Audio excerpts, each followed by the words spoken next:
Welcome, dear friends, to the Asia Technology YouTube channel. In this video, we will show you how to manually solve the ink-out error in Epson T60, T50, and P50 printers. Stay with us until the end of the video and follow the instructions provided. Be sure to like and subscribe to our channel.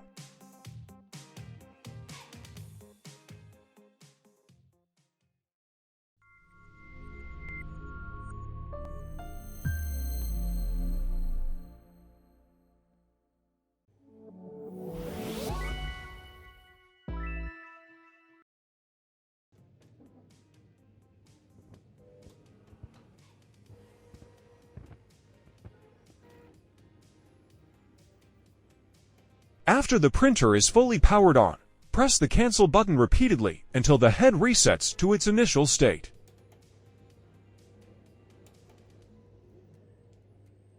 Now remove the cartridge and follow the instructions as shown in the image.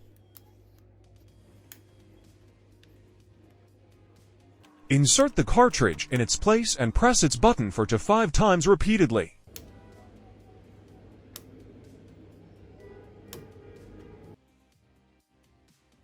The problem was easily resolved manually without connecting the printer to the computer. Please like and subscribe. Alright, now we will print a test page to make sure everything is working smoothly. If you have any other questions, feel free to ask. Hope to see you again soon.